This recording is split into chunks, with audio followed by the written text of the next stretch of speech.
Hey, I'm Lisa Singer, and welcome to Media Post Brand Insider BTS, where I get to pull back the curtain on some of the most influential women marketers today. And with me, I am talking with Sarah Leinberger, and she is the VP and Head of Marketing at Yoobi. Hey, Sarah. Hi, thank you so much for having me. Oh, I'm so excited. So the last time we hung out was in Santa Barbara, CPG Summit, and now here you are, Yoobi. You've been there, what, like 5 months, I think, 5 or 6 months? Yeah, yep, that's right. So awesome. Congratulations. That is such an amazing, it sounds like an awesome job just from what I do my snooping and everything I'm seeing on LinkedIn. It just from knowing you from Santa Barbara, it seems like such a perfect fit for you. It is such an amazing company to be part of a purpose-based brand is so giving every single day. It's just you can show up and feel really, really good. And then the pens that I have sitting on my desk have I love the definitely purple. they've gotten a lot cooler since I started this job. But yes, to see the impact that we're having across the world and to have such fun products and see it all come to life right now in the midst of back to school has been really, really fun. Yeah, I know. I mean, just from even looking at it, again, just sort of researching you and the company, and so you basically you donate an item for every Yeah. whatever particular purchase, as long as it's one part of the that is qualified to be donated. That's Yes. an amazing thing, and you guys have done. I mean, before we get into you, it's just worth noting you guys have given a lot away to so many different students and so many organizations. Share a little of that. Yeah, so we work with the Kids in Need Foundation. So for every product purchased, we give to a student in need. And so we've donated over 98 million items to students across the country. And so we feel really, really good about the work that we're doing. We've also launched another brand actually called Altitude that is very social sustainability committed as well. And so we've got both within our portfolio. We're continuing to grow. We've got plans for other great things that we hope to do. And so really, really proud of the work that we do here. Yeah, well, you should be. And I think it's awesome. And just, kids that age, especially, they need a good start. That's really, I mean, we know it, what would ours, you remember, I'm sure, when you were that age, when you were in elementary school and just how much that impacted you. And that's sort of where I want to go with my first question is because you did post on LinkedIn that you believe school supplies can spark confidence, creativity, and joy in the classroom. So I want to turn that on you. And so when you were in the classroom, who sparked the confidence you have to get to the level you are? VP, I mean, that's amazing, but you needed confidence to get there. Where did that start from? You know, I'm so grateful for the amazing teachers that I had throughout my journey. And teachers, of course, make such a huge impact for every single one of us. So I had one particular teacher that I think just believed in me from the start. So my fourth grade teacher, Ms. Rich, shout out to Ms. Rich, was Rich? someone, yeah, who just I think really saw me for who I was and believed in who I could be. And so I think it's such a powerful tool when someone believes in you and what that can unlock for you. I grew up in a very, very small town in North Dakota. And to have the opportunities and to grow, I just feel so, so grateful for and grateful for people that believed in me along the way. And so that's too, again, back to the UB mission. So much of what we do, so many teachers give their time, money, energy, resources to make the classroom the best that it can be. And so we also know that what we do for the children has an impact on the teachers and allows them to focus on other things that they've got so many things always to be thinking about and worrying, and so to have the supplies that they need in the classroom, we hope is one less stress for them as well. Yeah, and it just gives them a tool to help be more creative with the students and give them those opportunities instead of having to, makeshift with whatever else Yes. they can provide. And going into that, because UB is all about creativity. And so what was your creative output back in high school? Like I have a poem, I could even recite it still, and it hung on the wall. Like, so mine was through my writing. Was yours through writing, drawing, Yeah. singing? What was it? Yeah. I did all of the typical singing, dancing, art, etc. Nothing of amazing, ability, but I loved it all. And the piece that actually was really uniquely me is I always loved storytelling and creating and sharing moments. So that came for me through photography. When I was a younger kid, I always used to pretend that I was a TV host. And of course, back in the day, I had that huge, camcorder that I'd bring around and drag around and create hours of video, of which I'm sure nobody watched except for my mom. But Love that. that was fun for me to be able to kind of create that story for others to participate in. And so that was something that I really like to do. Yeah, no, that sounds awesome. And what a great segue. Speaking of video, so you guys recently launched a Smiley World collection. So you have a partnership with Smiley World. And but there's a video that I loved watching. It's so fun and colorful and all the kids. But there's one shot of this little girl whispering to her, assumingly best friend, something. And of course, we don't know what it is. Put you in that spot. Yeah. You were that little girl and whispering to your best friend. What were you most likely to be talking about or This is whispering about? This is very nerdy. This is very nerdy. So when I was in the whispering and note passing, so all the intricate note passing that used to Of happen back in the course. day prior to cell phones, my best friend, her name was Rachel Clemens, she and I Rachel. loved cats, believe it or not. So everything we did, and when we passed notes and we would go to town, like everything was very focused on cats and cat magazines and all the nerdy stuff. Like back, we loved animals, cats in particular. And so my very nerdy answer to that question is it's not boys, it's not music, it's cats, which I don't Well, even have a cat today. but still, first of all, loving animals and talking about animals, not nerdy at all, at least in my book. So I love that. But so we were drawing cats. Like, was there some, whether they were good pictures of cats, they could be stick cats, but that was part of your creativity as well. Oh, like just studying cats. So yes, to the fact of that cats and animals are not dirty at all. Like our obsession about learning about cats and cat breeds. Like we weren't breeders. Like I said, we maybe had some farm cats that came and went, but I think, some kids really get into dinosaurs and stuff like that. That was cats for us. You were cats. All right. Well, again, anything about animals, I was probably be me whispering about a dog. So I totally get that. Well, all right. So when people first meet you, what do they get wrong about you? And maybe later when they see you, they say, "You're not this way at all." Interesting. So I think I'm an observer. So often when I walk into a room, I am trying to pick up, kind of what's going on and what the vibe is and who people are. And so I've been told at times I can first appear quiet or, reserved. And I'm not at all. It's just I think that initial instinct of me just to kind of see what's going on. And then I'm usually pretty silly and like to make inside jokes and have kind of, uh silly things going on. And so I'm not serious at all. In fact, I'm pretty just messy in me. Yeah. Well, no, and I get that because even when I first met you in Santa Barbara, and like when I did a little interview that we were doing, not obviously like this, but I remember because you're very impressive. Like just speaking about the work that you were doing and just the way you came across, very poised. And so I could see that sort of, being like, okay, do I joke with her? Do I not? And then as I got to know you more so, I'm like, oh my gosh, yes, and so I get that. Like, it's also settings, but also, as you said, I tend to be an observer as well, like to kind of feel out the room. So that can really come across, especially when they see you then so confident with Mm, other things. yeah, yeah, I can see that. Yeah. So, Interesting. yeah, no, okay. So getting back to your LinkedIn in the about section, you wrote that I thrive in entrepreneurial environments where I can solve complex problems. You actually compared yourself to a Swiss Army knife, which I'm assuming that you can do a lot of different things, wear a lot of different hats. So again, I want to put it back to you personally. Was there a challenge that you faced or an issue within your career, but personally within your career, that you had to really plow through and get through, and how were you able to? Yeah, it's super interesting. I have a really diverse background where I've done marketing, I've done branding, I've done merchandising, I've done HR and transformation work, and so I always knew about myself. I liked strategy, I liked studying people, and it came through in different ways. And so throughout my career, I would have leaders kind of ask me like, "What do you want to aspire to next? What's that role? What do you want to do?" And often I'm actually in spaces where it either doesn't exist quite yet, or it's changing, or there's transformation associated with it.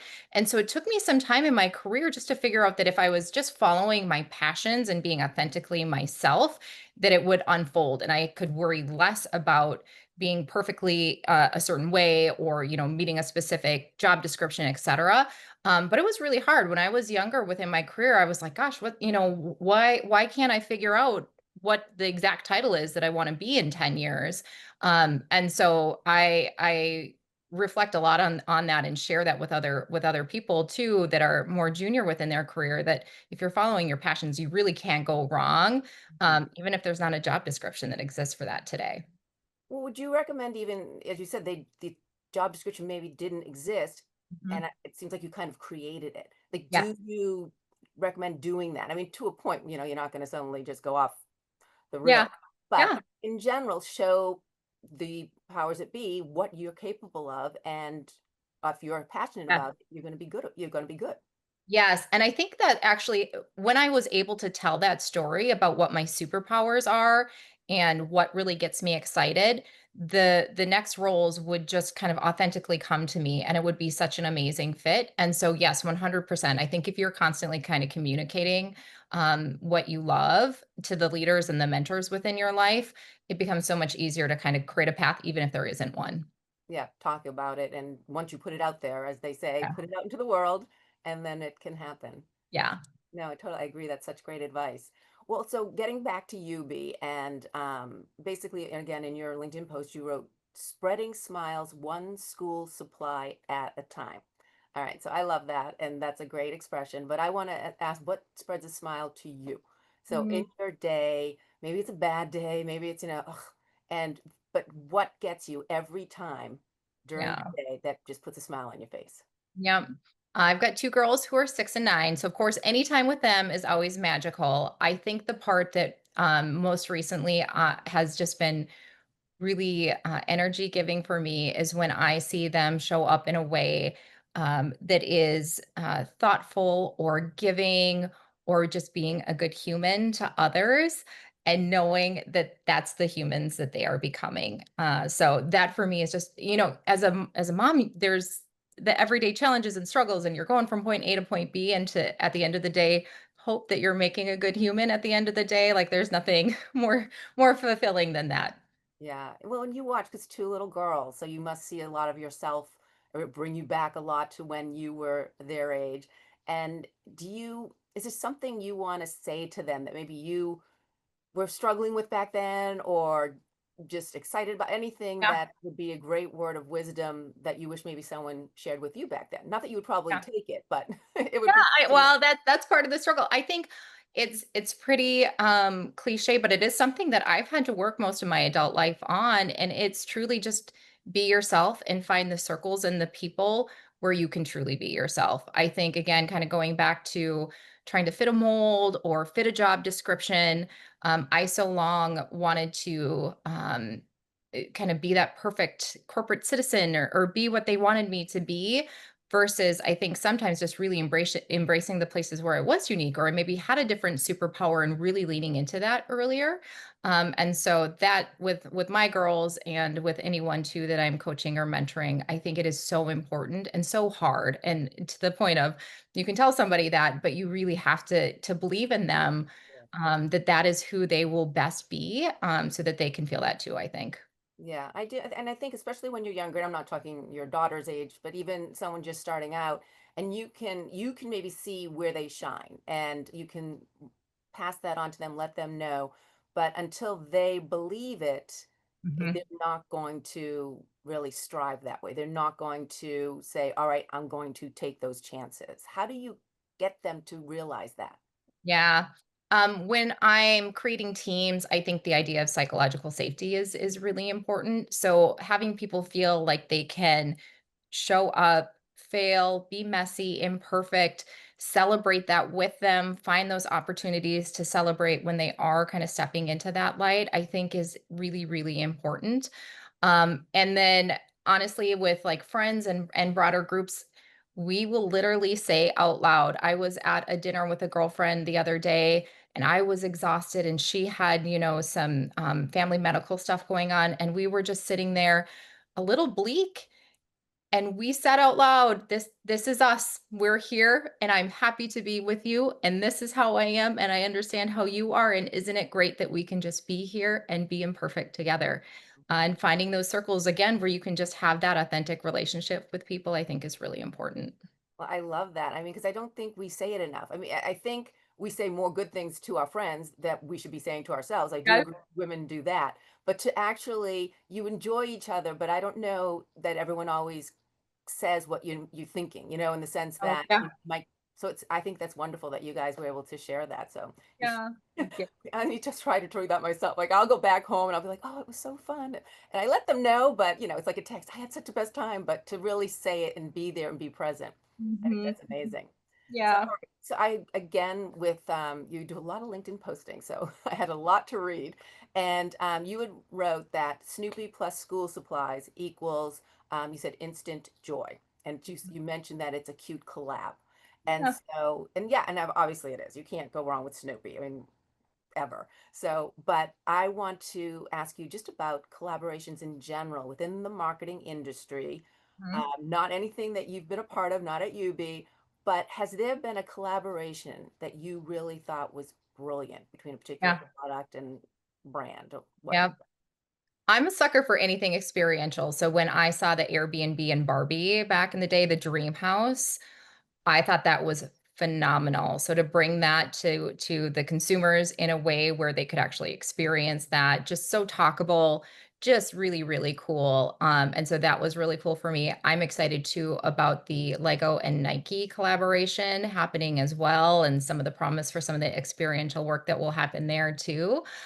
So those are just a couple examples that I think are really cool.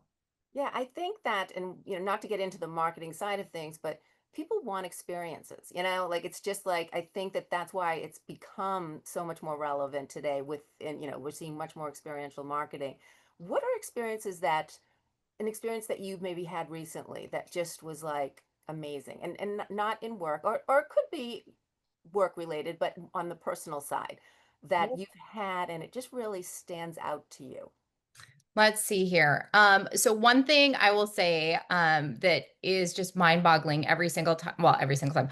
I've been to the Cannes Lion Festival twice now. Hmm. Um, and the way that all of the different agencies and brands create their experiences on the beach there is just phenomenal.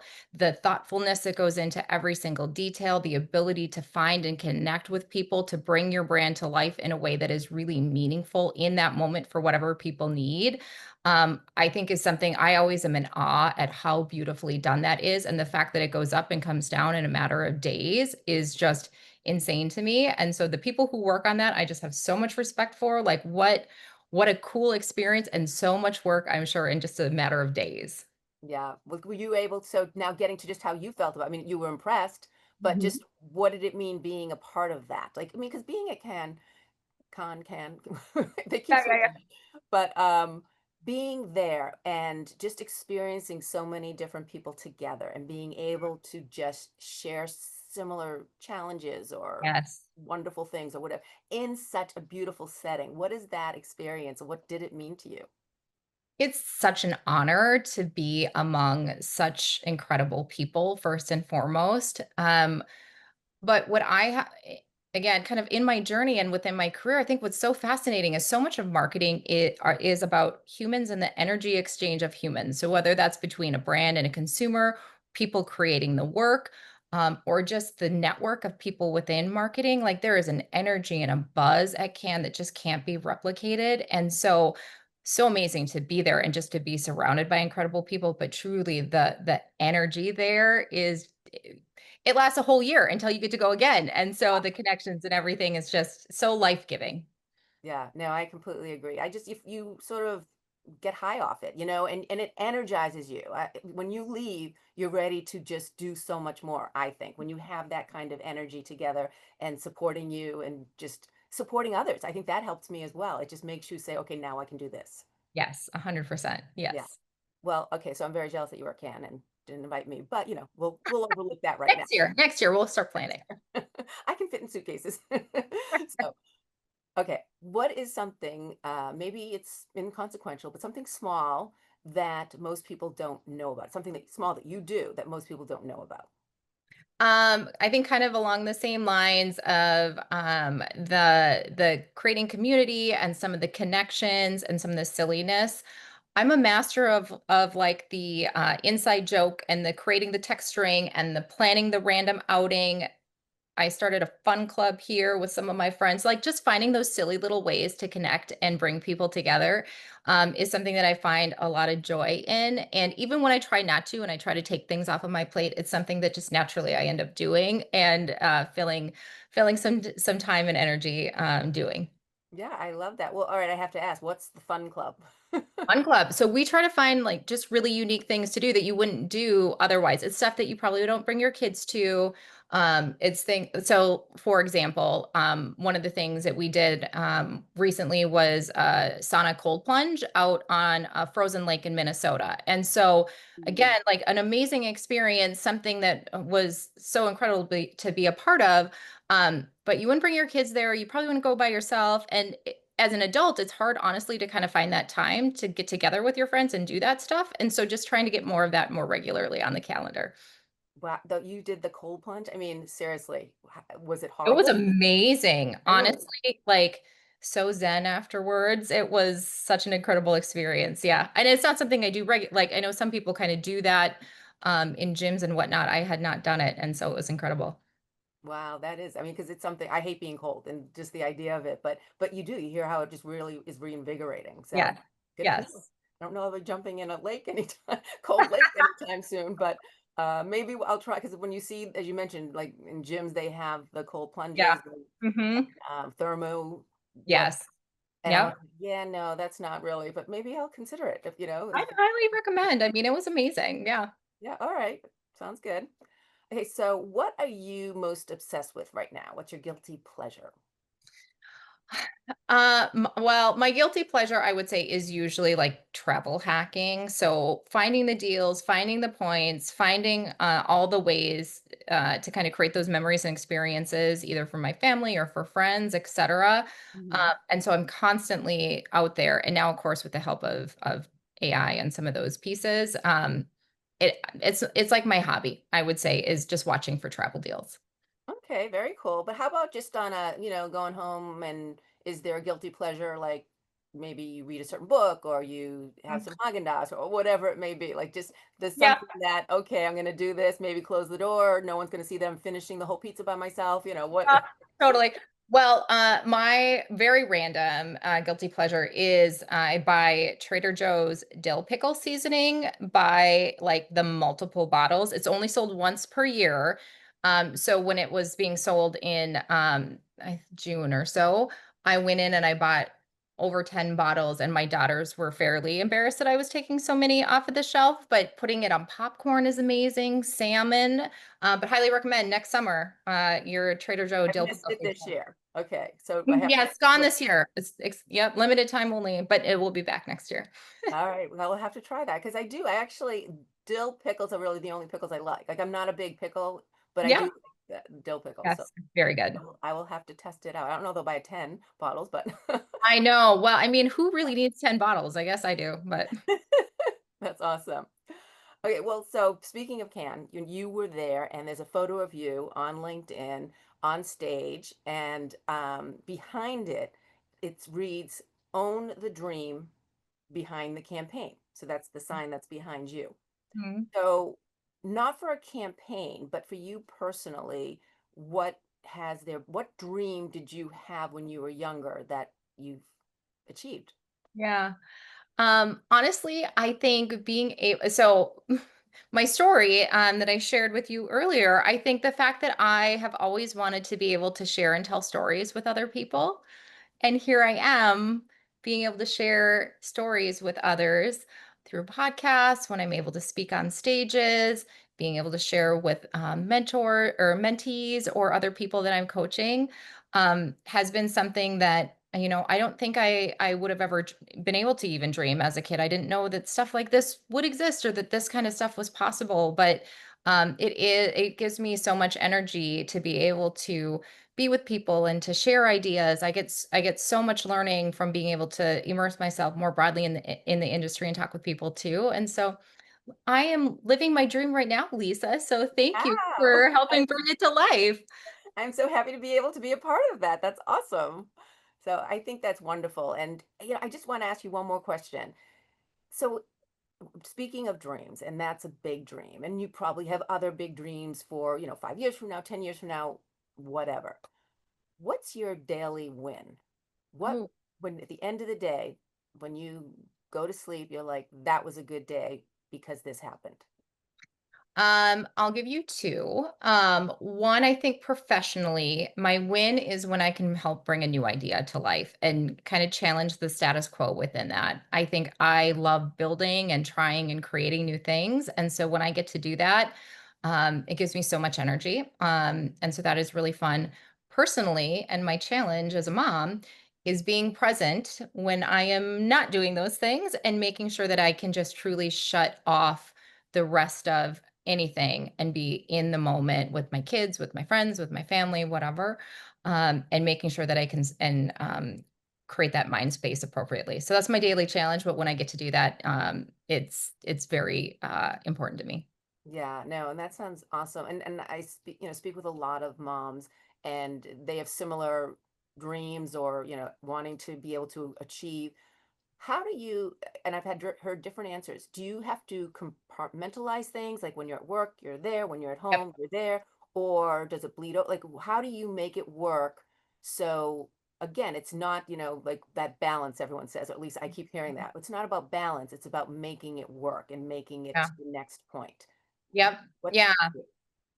Uh, I am very imperfect, but I do think technology is a blessing and a curse. A blessing in that you can be on all of the time if you want to be, but you can also turn it off now pretty well when you don't want to be constantly connected to all of the other things at once. And so it's not very sophisticated, but I will say, like, some of the ability to turn off certain notifications on my phone or when I'm on my computer, turning off alerts that I have new emails coming in, etc.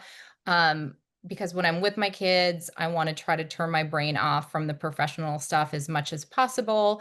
And then, when I'm at work, just making sure, you've always got the messages from the PTO or the text string with the other thing going on. And so, trying to keep that stuff on only when I need it, I think has been my biggest focus lately.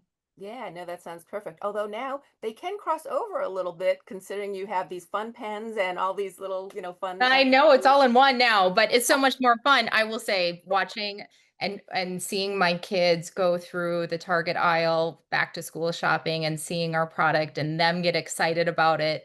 They got excited too. They were watching other kids shopping Yoobi product and they're like, "Mom, it was like so fun for them too." So yeah, back to school kind of took on a whole new meaning this year, which was really fun. Oh, I love that. Well, all the best. I mean, like I said, congratulations. I think it's amazing. Such a wonderful new gig for you and well deserved. And just thank you so much for sharing with me. Yeah, thank you so much. Thank you for making my dreams come true. Yes, always. I'm happy to do that for you, Sarah. And thank you for watching. As I always say, if you have impressive marketing woman in your life and you want me to to pull the curtain back on, please let me know and I'll do my best. So thanks for watching. And again, thanks, Sarah. Thank you.